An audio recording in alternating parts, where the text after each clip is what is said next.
Go ahead.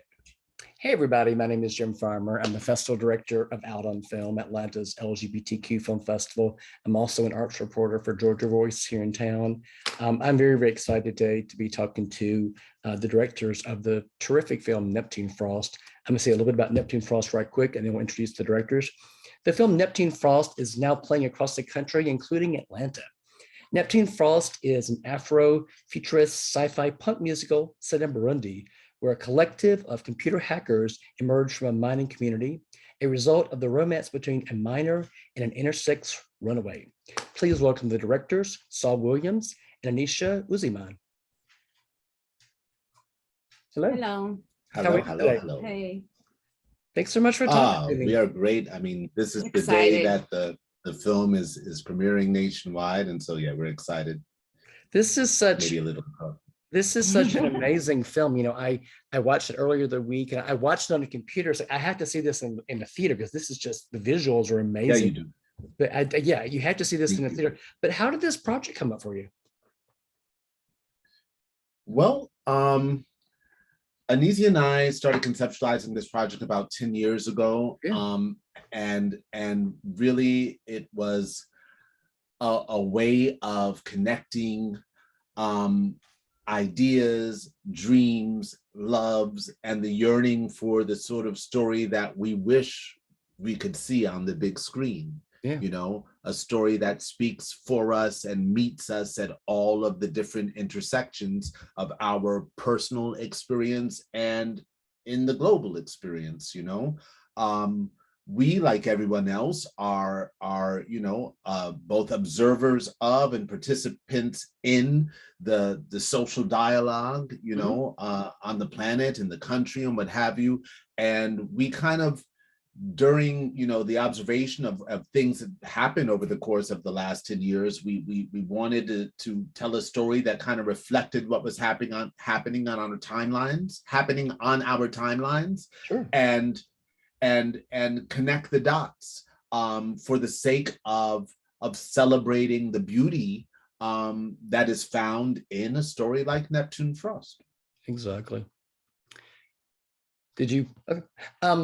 So this film premiered last year at Tribeca. It's now getting a national, and congratulations again on the distribution. I know that distribution is not easy. Congratulations for that. I was doing a little bit of research today, and I understand that this was originally supposed to be a graphic novel.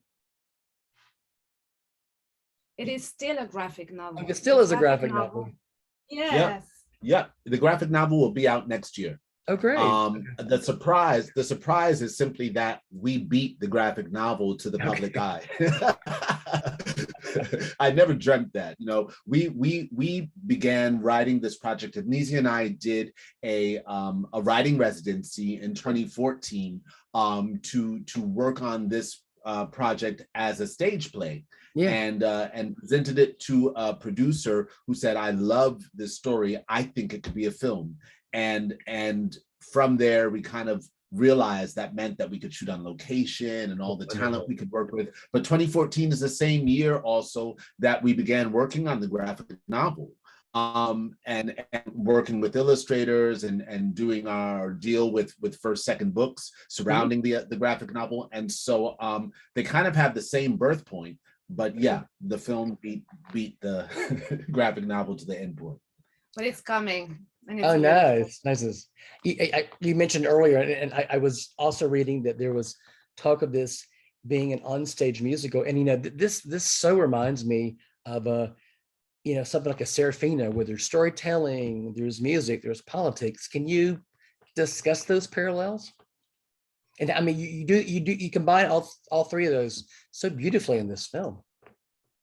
Well, I mean, I personally can make those parallels because when Serafina was on Broadway, I saw it 7 times. Oh, really? Okay. I was about 13 years old when it popped up on Broadway, and I guess it was my first time, you know, being touched so deeply by South African theater, South African music, voices, and seeing that intersection between very, very strong politics, yeah, very harmonious and you know, exuberant music, and actually in the sense of Sarafina was kind of like bare minimal in terms of production. We have a way more complicated way of staging and what have you. Our production design is a lot in Neptune Frost, but nonetheless it was it opened my eyes in many ways. Sarafina in particular in the fusion of music, politics, and performance, to the point where many of the actors in Sarafina had been exiled from South Africa for participating in that film. And another parallel is that a good portion of our cast are refugees from Burundi because of the political unrest that occurred in Burundi in 2015 that sent many activists, artists, students over the border into neighboring Rwanda, where we shot the film. And so our one of our lead actors, Kaya Free, who plays the role of Mataluza, is a Burundian refugee. Trésor, who plays the role of Psychology, the entire drum collective, the Himbaza Club. And so when we arrived to shoot the sizzle reel in Kigali in 2016, it was a beautiful fusion of the who's who of the Rwandan artists, upcoming artists in Rwanda, and the fusion with those Burundian refugees who were then entering that scene. I think also in Sarafina, you really loved the way it was showcasing the South African music.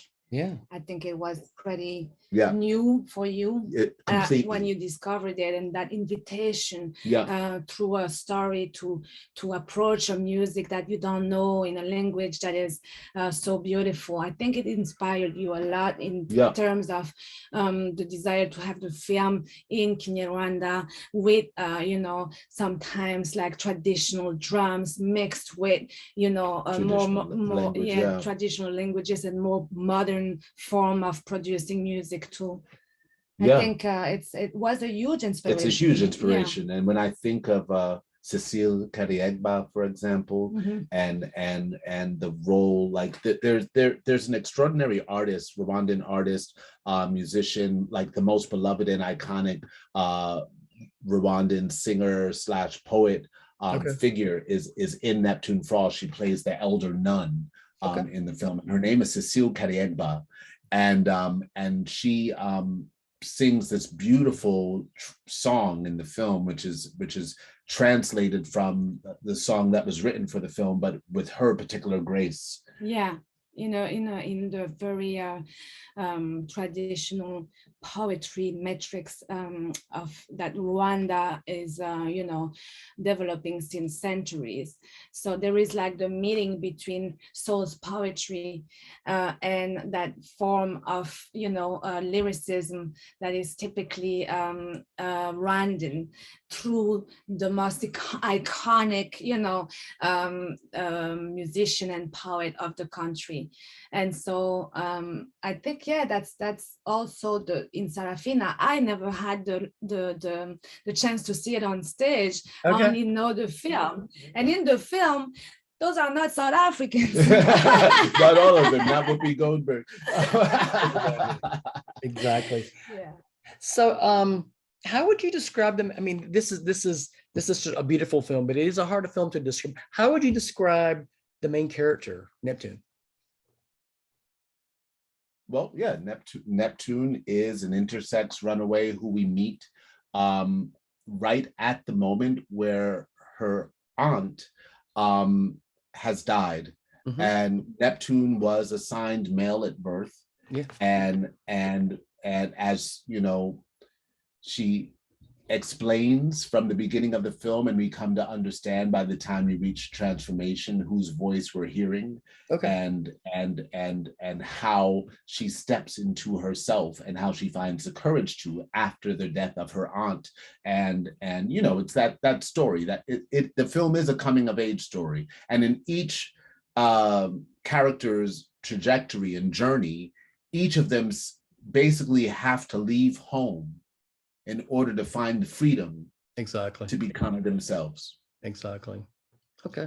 Yeah, and what does that mean, right? What does that what are the portals you have to go through in order to, it's like initiation in order to become yourself. And so they're going through their own, rites of rite of passage.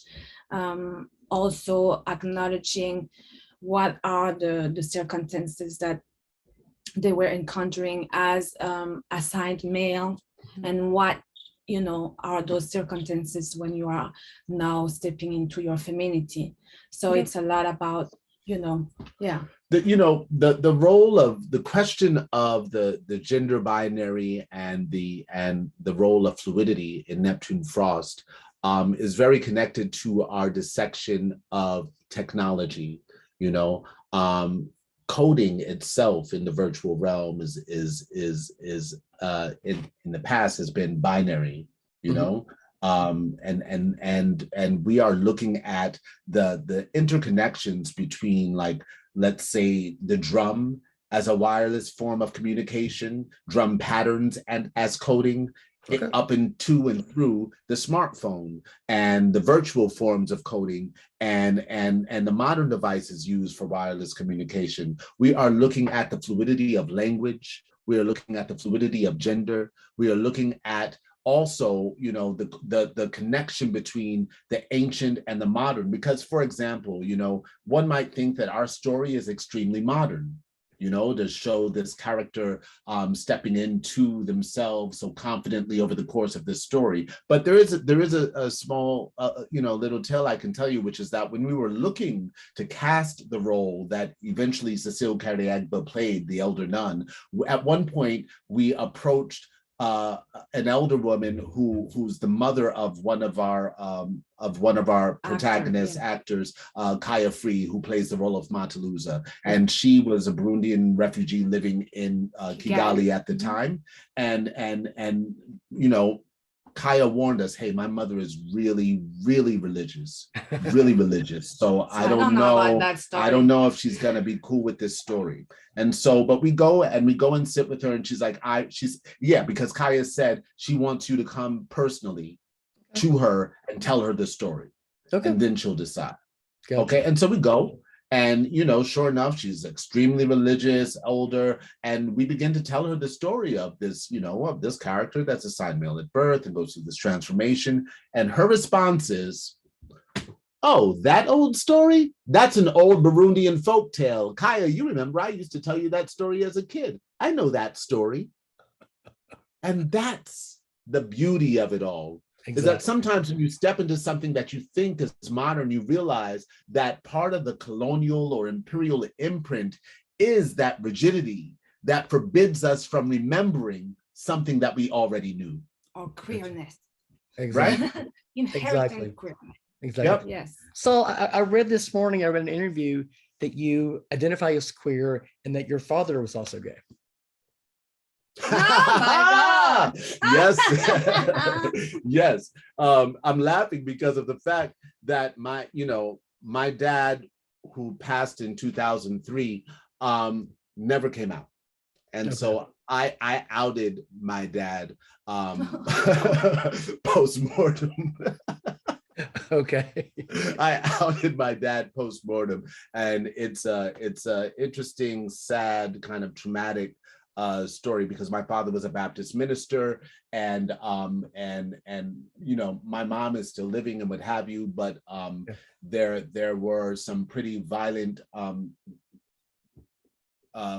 ramifications from the fact that my dad had been living a closeted life, and where how that led to the separation of my mom and my dad, and how I was already in my late 20s when I learned this. Yeah. And how we then had to look back and kind of make sense of our upbringing and go, because my dad was in many ways extraordinary. Mm-hmm. And I'll tell you this story, right? I mean, I decided that I wanted to be an actor when I was 8 or 9 years old. And so my dad, who had studied opera as when he was 8 or 9, he was singing on a TV show in the 50s on NBC or CBS called Star Time Kids, and he used to sing opera as like a child prodigy, you know, and on television. And he went to the School of Music and Art, which is, you know, the Fame School in New York and the whole nine. And so when I told him I wanted to be an actor, he said, well, you know, if you want to study acting, you have to know tap dancing. You're going to have to know how to sing. He came from the very old school approach of like, you got to be ready for all of this stuff. And so he signed me up for a tap dancing class, you know? And so I go to my tap dancing class and they insist that I wear, what do you call it, a leotard. And you know, I'm 8 or 9 years old and I'm learning new words at school at the same time, right? And I come back from being the only boy in class and I say to my dad, like, and to my mom, well, I don't know if I want to learn tap dancing. One, you know, I have to wear a leotard and I'm the only boy in the class, and it makes, you know, and it makes me, you know, think like maybe I'm the F word. And I try that word out on my parents. Oh. And my dad freezes and he goes, hey, let me tell you something. You said you want to be an artist, right? You know your godfather, the piano player? He wouldn't use that word to describe himself. Neither would this person. He pointed out everyone in our life. In fact, all of my siblings, godparents were gay men. In fact, everyone, but they were out, you know? Yeah. And he was like, that type of thinking will not allow you to move forward in the world of art and artistry. And so I need you to make peace with the fact that there are all different kinds of people that you know, interact with, and that you will know and interact with, and that homophobia has no place, no place in my little son's mouth or mine. That's a great story. I think I'm running kind of close. I have to ask you one other question. No, I did not realize this either, but you attended Morehouse. I didn't realize that you had such I lived in Atlanta for 4 years. Okay, wow. Okay. I made my professional stage debut at Seven Stages Theater in Little Five Points. I lived on you. I'm a theater critic as well. I had no idea. What year was this? Okay, well, I did a South African play called My Children, My Africa. That was directed by Del Hamilton. Oh, Del Hamilton. I had no idea. So no. Anyway, I'm gonna get yelled at. That's a different one. I also at the time when I was at Morehouse, I was also doing theater at Spelman, and I remember doing the Susan Laurie Parks play there, directed by Helen Butler, where my co-star in the play was a woman named Stacey Abrams. I had no idea. I mean, thank you for sharing that. I had no idea. So thank you so much for sharing that. It's amazing. The film is Neptune Frost. As I mentioned, it's an extraordinary film. I imagine there will be a time when this will be available on video on demand or on DVD. But trust me, see this on a big screen. It is, I need to see it on a big screen. It is phenomenal. Congratulations on this film, all the festivals you did last year. Congratulations on the theatrical release this year. Saul Williams, Anisia, Uzeyman. The film is Neptune Frost. It's been a pleasure talking to you both. Thank you. Thank you very much. Have a great rest of the day. You too. You too. Take care. Bye.